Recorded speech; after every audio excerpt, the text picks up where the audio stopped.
Hello বন্ধুরা, 100 দিনের কাজের টাকা পাঠাচ্ছে না 21শে ফেব্রুয়ারি সরকার। জব কার্ডের মাধ্যমে যারা 100 দিনের কাজ করেছে তাদের জব কার্ড ভেরিফিকেশন বাড়ি বাড়ি গিয়ে করছে, সেই জন্য সেই কাজ করতে দেরি হচ্ছে, মানে এখনো শেষ হয়নি। এই ব্যাপারে কি বলেছে আমি সম্পূর্ণ আলোচনা করব। আপনারা 100 দিনের টাকা কবে পাবেন এবং আবাস যোজনার টাকা কবে পাবেন আমি সম্পূর্ণ আলোচনা করব। আপনারা শেষ পর্যন্ত দেখবেন। দেখার আগে যারা নতুন আছেন চ্যানেলটাকে সাবস্ক্রাইব করে দিবেন, আর যারা ফেসবুক থেকে দেখবেন পেজটাকে ফলো করবেন। কি বলেছে দেখুন, 21শে ফেব্রুয়ারি নয়, 100 দিনের কাজে বঞ্চিতদের ব্যাংক অ্যাকাউন্টে টাকা পাঠানো হবে 1 মার্চ। মানে মার্চ মাসের 1 তারিখে আপনাদের 100 দিনের কাজের টাকা পাঠাবে, 21শে ফেব্রুয়ারি সেই টাকাটা পাঠাচ্ছে না। বৃহস্পতিবার বিধানসভায় একথা জানান মুখ্যমন্ত্রী মমতা বন্দ্যোপাধ্যায়। পূর্ব ঘোষিত তারিখ থেকে কেন পিছিয়ে যেতে হলো? মুখ্যমন্ত্রী জানিয়েছেন, প্রথমে রাজ্যের হিসেবে 21 লক্ষ জব কার্ড হোল্ডারের টাকা বকেয়া রয়েছে বলে ধরা হয়েছিল। পরবর্তীকালে দেখা যায় আরো অনেক ন্যায্য প্রাপকের হদিশ মিলেছে। সব মিলে সংখ্যাটা হয় 24,50,000।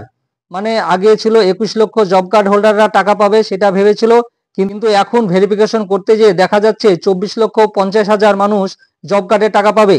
তার জন্য টাকা পাঠাতে দেরি হচ্ছে। টাকাটা পাঠাবে মার্চ মাসের 1 তারিখে। তাদের ব্যাংক অ্যাকাউন্ট সহ অন্যান্য তথ্য যাচাইয়ের কাজ সম্পূর্ণ করতে আরো কিছুদিন সময় লাগবে।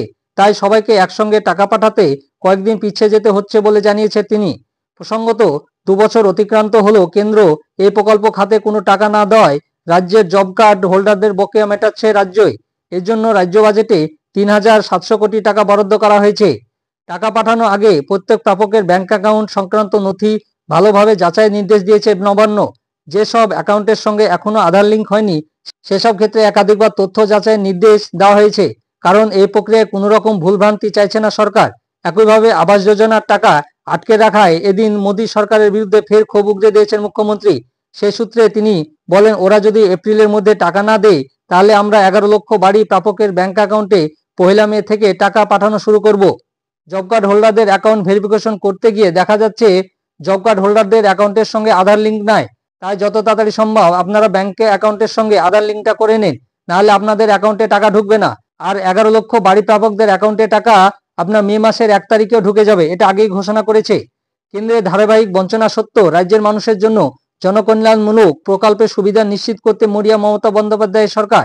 সেই সঙ্গে কেন্দ্রের আর্থিক নীতি নিয়ে তোপ দেখেছেন মমতা। এদিন বিধানসভা বিল নিয়ে আলোচনা অংশ নিয়ে তিনি বলেন, কেন্দ্রে একটি জনবিরোধী বাজেট হয়েছে। খাদ্য এবং সারে ভর্তুকি কমিয়ে দিয়েছে, দ্রব্যমূল্য বৃদ্ধি নিয়ন্ত্রণে কিছুই করেনি, শুধু মন কি বাতে মিথ্যা কথা বলে মারাত্মক বিভ্রান্ত করা হচ্ছে। তার দাবি, নির্বাচনী বৈতরণী পার হতে ওদের ভরসা কেন্দ্র এজেন্সি এবং বিএসএফ। কেন্দ্র আসলে দানবের মতো আচরণ করা একটা কালো সরকার চলছে। তাই বলছি, ওটা রাবণের সরকার, আর নেই দরকার। আপনারা মার্চ মাসের 1 তারিখ টাকা অ্যাকাউন্টে পেয়ে যাবেন জব কার্ডের, এবং মে মাসের 1 তারিখ আবাস যোজনার টাকা পেয়ে যাবেন। আপনারা অ্যাকাউন্ট নাম্বারের সঙ্গে আধার কার্ডের লিঙ্ক অবশ্যই করে নেবেন, নাহলে টাকা পাবেন না। আপনারা অ্যাকাউন্টটা চেক করবেন টাকা ঢুকলো কিনা। আপনাদের কোনো প্রশ্ন থাকলে অবশ্যই আপনারা কমেন্ট করে জানাবেন। আর আমার এই ভিডিওটা ভালো লাগলে লাইক এবং শেয়ার করে দিবেন। আর যারা নতুন আছেন চ্যানেলটাকে সাবস্ক্রাইব করে দিবেন, আর পাশে থাকা বেল আইকনে ক্লিক করে দিবেন, যাতে আমার পরবর্তী ভিডিওটা আপনি প্রথমেই পেয়ে যান। আর যারা ফেসবুক থেকে দেখবেন অবশ্যই পেজটাকে ফলো করবেন। ধন্যবাদ।